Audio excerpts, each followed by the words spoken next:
Balik po ang KML sa DCRH. Oras na 4:47 hapon. Makakausap na natin si Dr. Rami Rojas. At babanggitin niya sa atin itong magaganap na event starting February 29. Una, magandang hapon. Welcome to the show, Dr. Rami. Magandang hapon, Ricky, Cory, and Emer. Welcome po.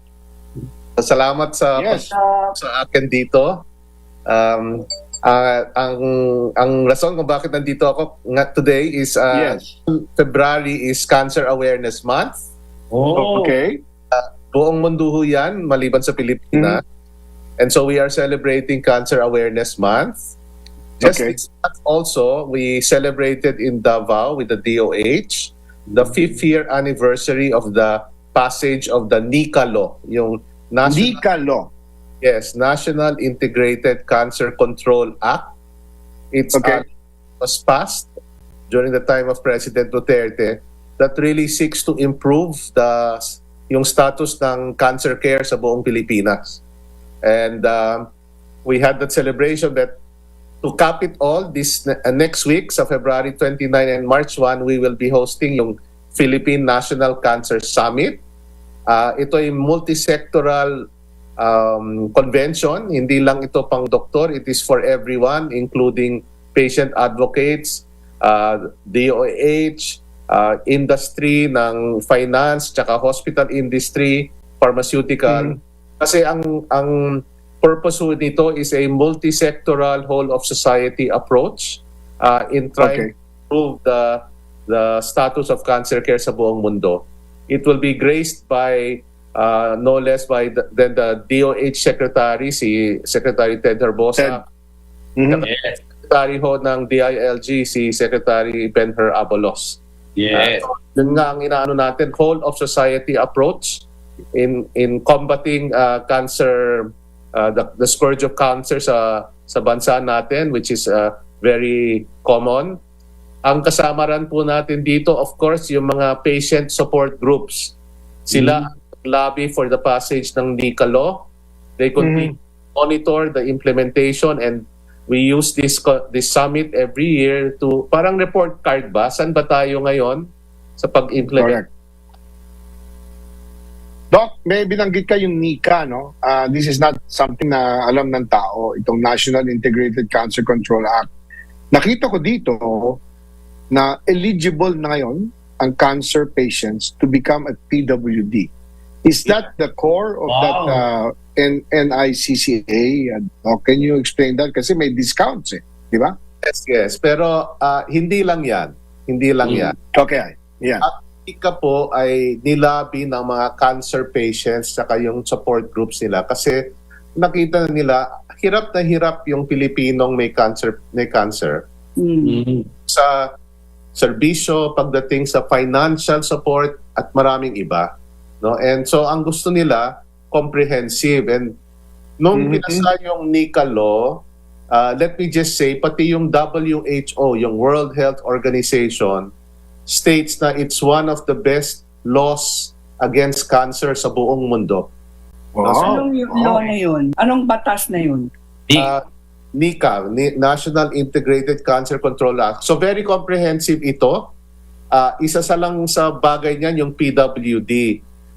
Sinama sa law na pag may cancer kayo, miski na nag-survive kayo, na marami pa ring side effects of treatment down the road, na miski na you're a survivor, lahat kayo are eligible for PWD. No, Yun. pero yan lang po ang isa sa mga elemento ng NICA. Meron rin mga Cancer Assistance Fund at Yun. para sa mga pasyente.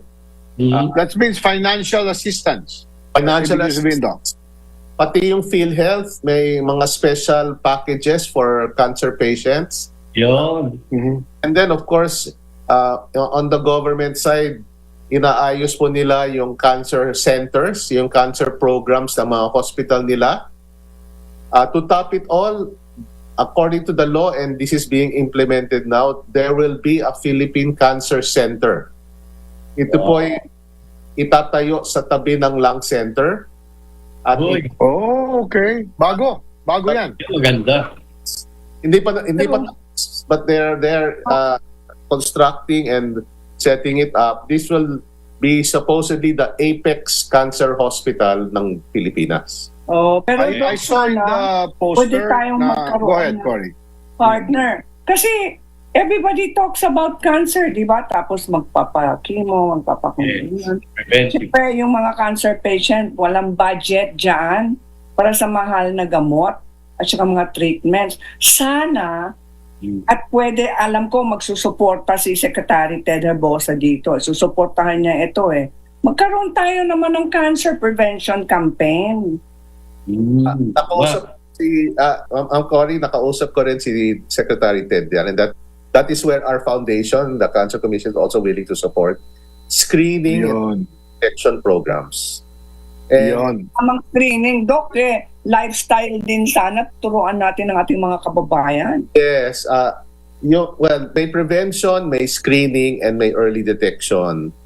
Yung prevention po, lifestyle changes, avoid alcohol, avoid smoking. Napakalaking scourge yan, yung smoking in developing cancer. Healthy eating, increasing obesity, exercise, lahat yan po ay nakakatulong mag-prevent ng cancer. But isa sa pinakamalaking risk factor sa cancer development po ay age. Habang tumatanda ang isang tao, tumataas ang chance that he can get cancer. Kaya if all over the world, with the aging population across the world, tumataas rin ang bilang ng cancer. So, maliban sa healthy lifestyle, which is prevention, kasama sa prevention yung screening. And screening. Ayun. Screening. Early detection, Yes. talagang naniniwala ako dyan. Early detection, lalong-lalo sa mga kababaihan, no? Or breast cancer. Now, let me differentiate. Let me tell the difference between screening and early detection. Mm-mm. Ang screening po is done sa mga taong walang nararamdaman, walang sintomas. Oo. Para mo healthy sila. No? Pero at a certain age, kailangan nang magpa-screen just in case merong nagsisimula na, baka hindi pa nga cancer pero nagsisimula na.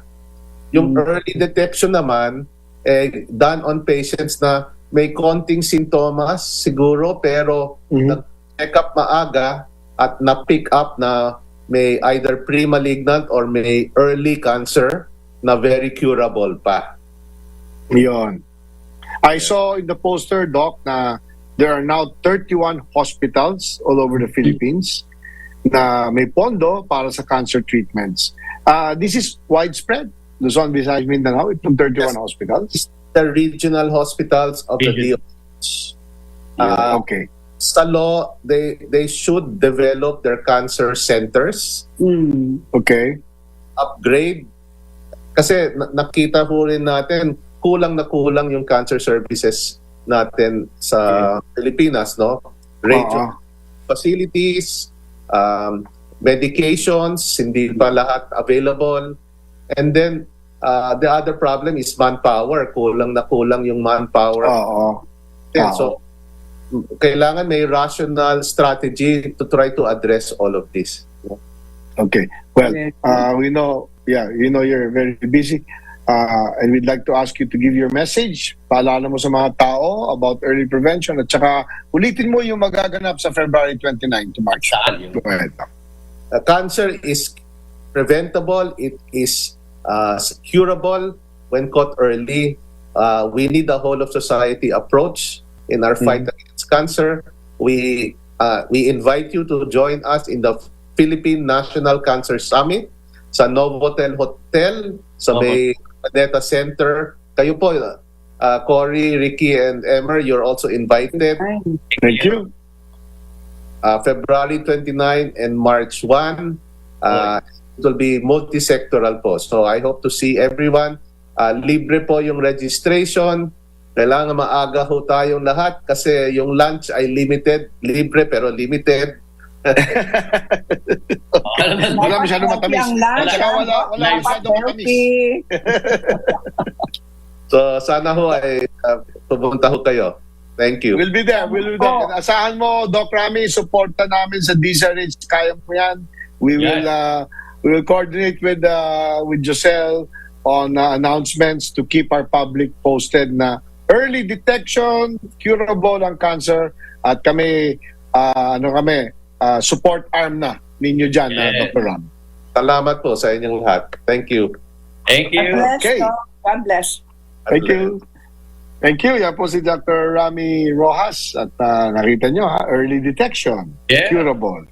Huwag matakot. Magpunta sa doktor. Merong paraan. At merong tulong dahil sa law. Itong NICA law. Yan. Yeah. Buti nalaman natin yan, ha? Corit ML. Oo. Ako hindi Yeah. ko alam yun eh. Na meron palang ganun. Very Dapat good. sabihin nila yan sa lahat ng mga government hospital. Hindi, kaya sinabi na sa DCRH, kaya mo yan. Kaya alam na ngayon ng buong mundo na merong NICA law. Tama. Yan. Okay. Dapat We have maging a happy, few minutes healthy. left. Happy, Eto. healthy at iba pa. Ayan, Oo. kaya nga tayo may happy, healthy at iba pa para hindi magka-cancel. Di ba, Cory? Diba, Go ahead. partners? Partner Ricky, partner Emer, may connection Yes. yun sa sinabi ni Doc. Kung may cancer prevention, makakatulong talaga tayo sa krusada din ng gobyerno sa mga cancer centers. Kasi, bakit pa tayo maghihintay, di ba? Kailangan manatiling malusog, malakas ang ating katawan. Kaya may happy, healthy at iba pa. Itong week na ito, itong Sabado na ito, oh my gulay and prutas. Yun.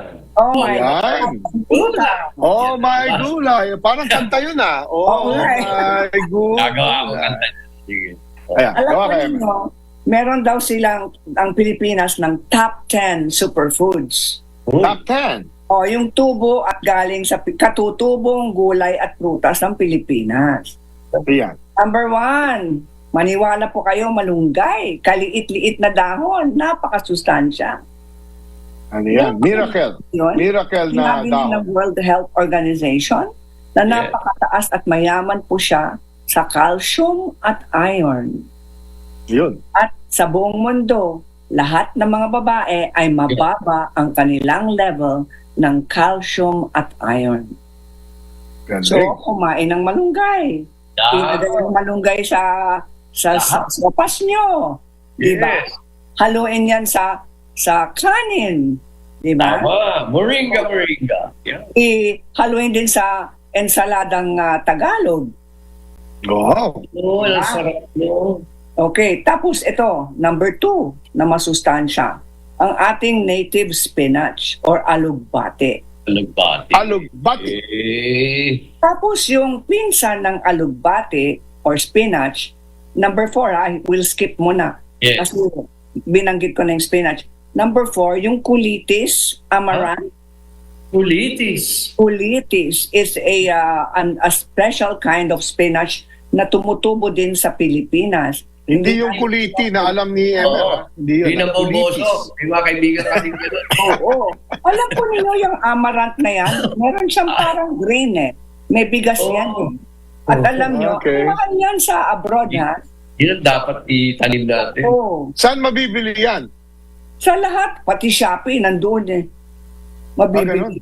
Pero Pero hindi ko makikita sa palengke. Kailangan Italy, lang Oo nga. puro. We have to plant. You have to plant. We have to Oh, plant. speaking of markets, ha? Nakapunta na ba kayo sa Malabon Fish Market? Nako. Ako, nakapunta na ako. Nakita ka Sige. nga eh, nakita. Ibang kwento yan. Ibang araw. Ibang araw Ano, na may kwento. bulong-bulong pa rin? Bulong-bulong. Hanggang ngayon. Yan yung style doon. Alas 4 ng umaga yung bulungan, di ba? Oo. Mula 7 in the evening hanggang 4 a.m. Andun ako, mula 7 in the evening hanggang 4 a.m. Tama. Ay, gusto kong pumunta. Kaibigan ko may-ari, dadaling kita. Tara. Please, please. O, ito, Kailangan nakabota, ha? Bota. Kailangan nakabota, Yes, yes. ha? Siyempre, may botas na ako. Okay, number 3, Okay. coconut. Superfood ng syempre. Pilipinas Nako. yan. Coconut with mulberry. Coconut with Ayan mulberry. na naman kayo. Ayun na naman kami. Siyempre. Kasi kami with vanilla ice cream, eh. Ayun. Dapat coconut ice cream. Ayan. Hindi. Oo. Okay. Ito, Next. mangosteen. Mangustin. Mangosteen. Kaya pala very healthy. Alam mo ba, pinaglayo ako sa mangustin. Nakita mo ba itong mangustin chicks ko? Yun, talaga. Oo, dami ng nanay ko. Sili. cute naman. Pinaglihan ka ng Di ba? mangosteen na ampalaya. Alam ko, paborito ko yan. Alam mo ba, Cory, I can eat ampalaya 3 times a day. Very good. Alam mo, bababa ang blood sugar nyo. Morning, ampalaya with egg, ampalaya with Ay, fish, ang galing. ampalaya with beef, ampalaya the whole day. At tinuro ko yung mga anak ko kumain ng ampalaya. Ang bait naman na bata itong si Ricky ito. Kita Oo. mo? Kumakain ng kanyang ampalaya. Very, Oo. alam po ninyo, meron ng base sa studies, yung ampalaya, may anti-cancer properties daw. Pinag-aaralan. Yun! Yun ang kailangan natin talaga natin. Yan ang sinasabi ko kay Doc, dapat meron tayong kultura na prevention. Yun. Hindi, mag-collab tayo with Doc Ram. Oo. Regenerative ka, di ba? Yun. Oh. Mm. Tapos, di ba Okay. sabi nila, yung mga gulay na malaway, Mm. tulad ng saluyot, Saluyot. anti-cancer din Oh. yun. Okra. Saluyot. Andito saluyot. Saluyot. Dapat Okay. may 11, no, okra. Mm. O tapos ito, number 8, tumutubo lang yan sa daan. Totoo. Yung talinum. Alinom. Ang Yun. sarap Kakalat lang ng yun. talinum. Parang Okay. orange. At mga sustansya. Tapos ito, panahon na ito, di ba, ng itong prutas na ito, Oo. at mangga. Mangga. Yes, mango is a superfruit. Wow. Vitamin A and C ang mango. At atis. Yan ang mga superfruits and gulay, pero alam ko mas mahaba pa ang listahan. Part 2 next week. Part 2 next week. Yan po. Yan ang happy, healthy at iba pa sa araw na ito. At Yeah. abangan nyo yan tuwing Sabado dito sa programang Kaya Mo Yan sa DZRH. Hanggang dito na lang po. It's already 5:04 na hapon. Dito nagtatapos ang programang Kaya Mo Yan sa DZRH. Tandaan nyo, Yeah. tuwing Yeah. Sabado. Mm. May announce ka pa, yan ha? Yeah, welcome back. Yung concert ni Randy. Of course, si Icon on April 12 sa BICC. Icon concert. Ilalagay natin na dito kung saan bibili ng ticket. Okay, welcome back kasi Edric Cumuyog. Yeah. Ayun, welcome back. Hanggang tuwing Sabado, alas 4 hanggang alas 5 na hapon sa inyong programang Kaya! Kaya Mo! Yeah! God bless!